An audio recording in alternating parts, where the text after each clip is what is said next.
स्वागत है आप सभी का आपके अपने यूट्यूब चैनल एग्ज़ाम वॉरियर्स में। आज है 15 मई 2021 और आज हम पढ़ने वाले हैं 15 मई 2021 से जुड़े करंट अफेयर के इंपॉर्टेंट क्वेश्चन, साथ ही इन क्वेश्चन से जुड़े कुछ इंपॉर्टेंट फैक्ट। साथ ही आज के वीडियो के अंत में आप सभी के लिए एक छोटा सा टेस्ट होगा जिसमें कुल 2 प्रश्न होंगे। आप सभी को इन दोनों क्वेश्चन के आंसर कमेंट बॉक्स में देने हैं। दोनों क्वेश्चन बहुत ही इंपॉर्टेंट है, तो आप सभी इन दोनों क्वेश्चन के आंसर कमेंट बॉक्स में ज़रूर दीजिएगा। साथ ही आज की वीडियो में जितने भी इंपॉर्टेंट फैक्ट आए उनको आपको नोट कर लेना है और उन्हें याद भी करना है, आपके आने वाले एग्जाम के लिए इंपॉर्टेंट रहेंगे। तो चलिए शुरू करते हैं। आज का हमारा पहला क्वेश्चन है, विश्व प्रवासी दिवस कब मनाया गया है?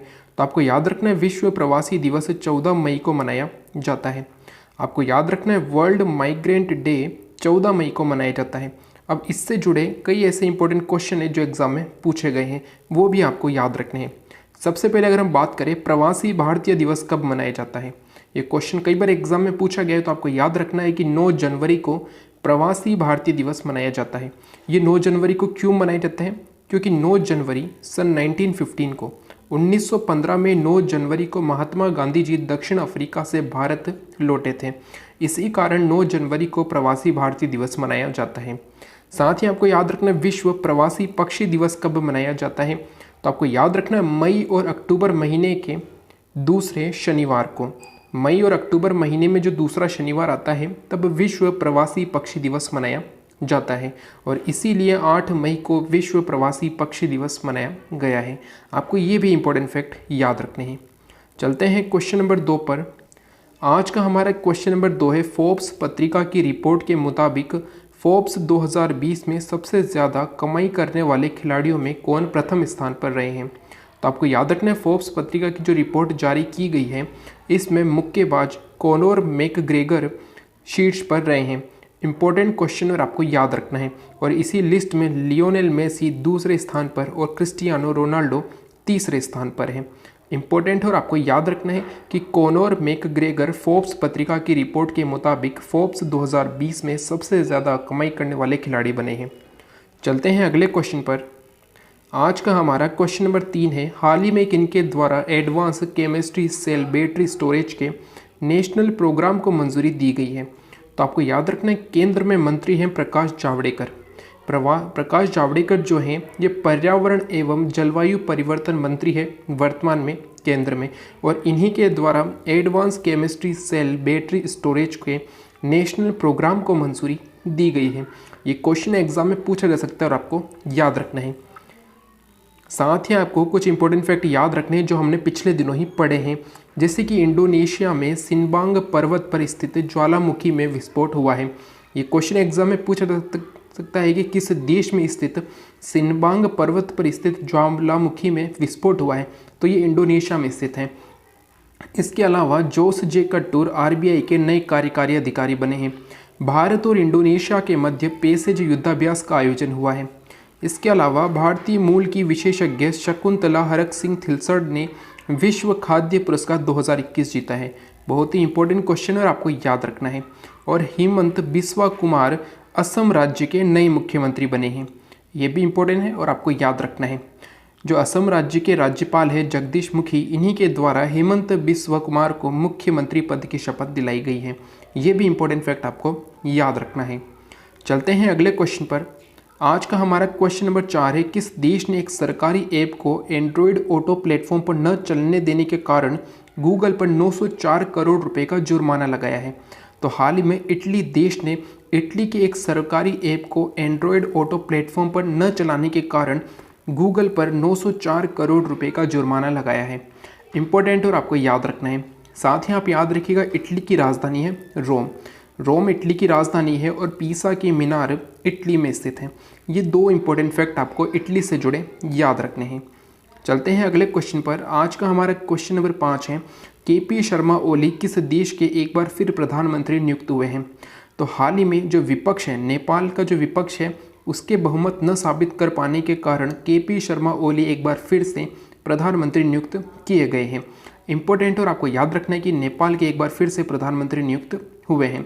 अगर हम बात करें नेपाल की, तो नेपाल की राजधानी है काठमांडू। काठमांडू नेपाल की राजधानी है। विद्या देवी सिंह भंडारी वर्तमान में नेपाल के राष्ट्रपति हैं और केपी शर्मा ओली एक बार फिर से नेपाल के प्रधानमंत्री नियुक्त हुए हैं। साथ ही आप याद रखिएगा नेपाल की राजधानी काठमांडू में है सार्क संगठन का मुख्यालय। ये क्वेश्चन कई बार एग्जाम में पूछा गया है, सार्क संगठन का मुख्यालय कहाँ पर है, तो ये है नेपाल में। अगर हम बात करें सार्क संगठन की, तो सार्क संगठन की स्थापना हुई थी 1985 में। ये क्वेश्चन कई बार एग्जाम में पूछा गया है कि सार्क संगठन की स्थापना कब हुई, तो 1985 में हुई थी। लेकिन ये स्थापना कहाँ पर हुई थी, स्थापना हुई थी बांग्लादेश की राजधानी ढाका में। आपको ये भी याद रखना है, इसकी जो स्थापना है बांग्लादेश की राजधानी ढाका में हुई थी, लेकिन इसका जो मुख्यालय है वो वर्तमान में नेपाल की राजधानी काठमांडू में है। इंपॉर्टेंट और आपको याद रखना है। आज का हमारा क्वेश्चन नंबर 6 है, हाल ही में किस मीडिया समूह की अध्यक्ष इंदु जैन का निधन हुआ है। तो आप याद रखिएगा टाइम्स समूह जो कि एक मीडिया समूह है, इसकी अध्यक्ष रही इंदु जैन का हाल ही में निधन हो गया है। ये क्वेश्चन एग्जाम में पूछा जा सकता है और आपको याद रखना है। आज का हमारा क्वेश्चन नंबर 7 और एक इम्पोर्टेंट क्वेश्चन है कि बीसीसीआई ने भारतीय महिला क्रिकेट टीम के नए मुख्य कोच के रूप में किसे नियुक्त किया है। तो आप याद रखिएगा पूर्व भारतीय क्रिकेटर रहे रमेश पवार को भारतीय महिला क्रिकेट टीम के नए मुख्य कोच के रूप में नियुक्त किया है, और ये नियुक्त किया है बीसीसीआई ने। इम्पोर्टेंट और आपको याद रखना है। साथ ही बात करें आज के दिन से जुड़े कुछ हाईलाइट की, जो कि इस प्रकार है। विरिक्स मैफ्ले क्राफ्ट की रिपोर्ट के मुताबिक विश्व के सबसे प्रदूषित शहरों में भारत की राजधानी दिल्ली दूसरे स्थान पर है। हाल ही में जो है विरिक्स मैफ्ले क्राफ्ट की रिपोर्ट जारी हुई है, जिसमें 576 शहरों की सूची में 576 शहरों की सूची में भारत की राजधानी दिल्ली दूसरे स्थान पर है। इंपॉर्टेंट और आपको याद रखना है। इसके अलावा सबसे इंपॉर्टेंट फैक्ट है कि मालेरकोटला पंजाब राज्य का 23वां जिला बना है। एक क्वेश्चन एग्जाम में पूछा जा सकता है कि मालेरकोटला किस राज्य का 23वां जिला बना है। तो अभी तक 22 जिले थे पंजाब में, अब 23वां जिला बन गया है मालेरकोटला। साथ ही आपको एक और क्वेश्चन याद रखना है जो हमने कुछ समय पहले पढ़ा था कि विजयनगर कर्नाटक राज्य का 31वां जिला बना है। आपको ये दोनों ही याद रखने, विजयनगर कर्नाटक राज्य का 31वां जिला बना है और मालेरकोटला पंजाब राज्य का 23वां जिला बना है। आपको ये सभी इंपॉर्टेंट फैक्ट याद रखने हैं। तो ये थे आज की वीडियो से जुड़े करंट अफेयर के इंपॉर्टेंट क्वेश्चन, साथ ही कुछ इंपॉर्टेंट फैक्ट जो आपको याद रखने हैं। अब हम बात करें लास्ट वीडियो के टेस्ट की। लास्ट वीडियो के टेस्ट का हमारा पहला क्वेश्चन था, कुछ इस प्रकार था।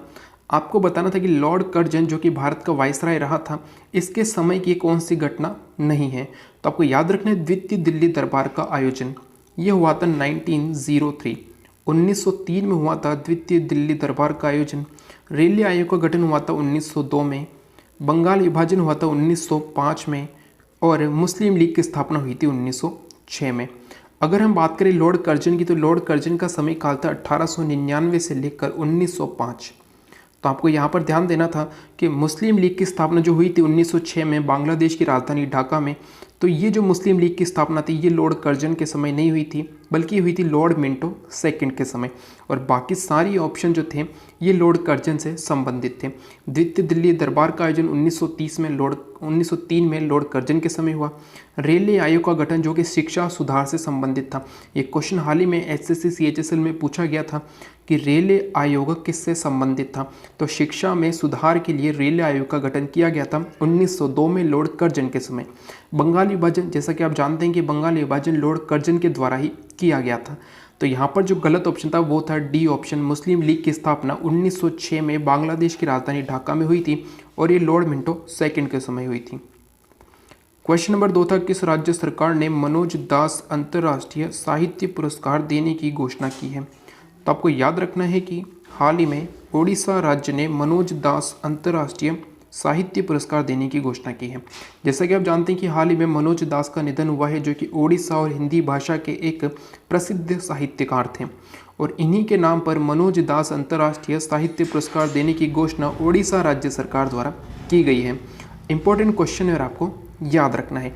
तो ये थे कल के टेस्ट के दोनों इंपॉर्टेंट क्वेश्चन, जिनके आंसर आपको कमेंट बॉक्स में देने थे, और आप सभी ने इनके आंसर बिल्कुल सही दिए थे।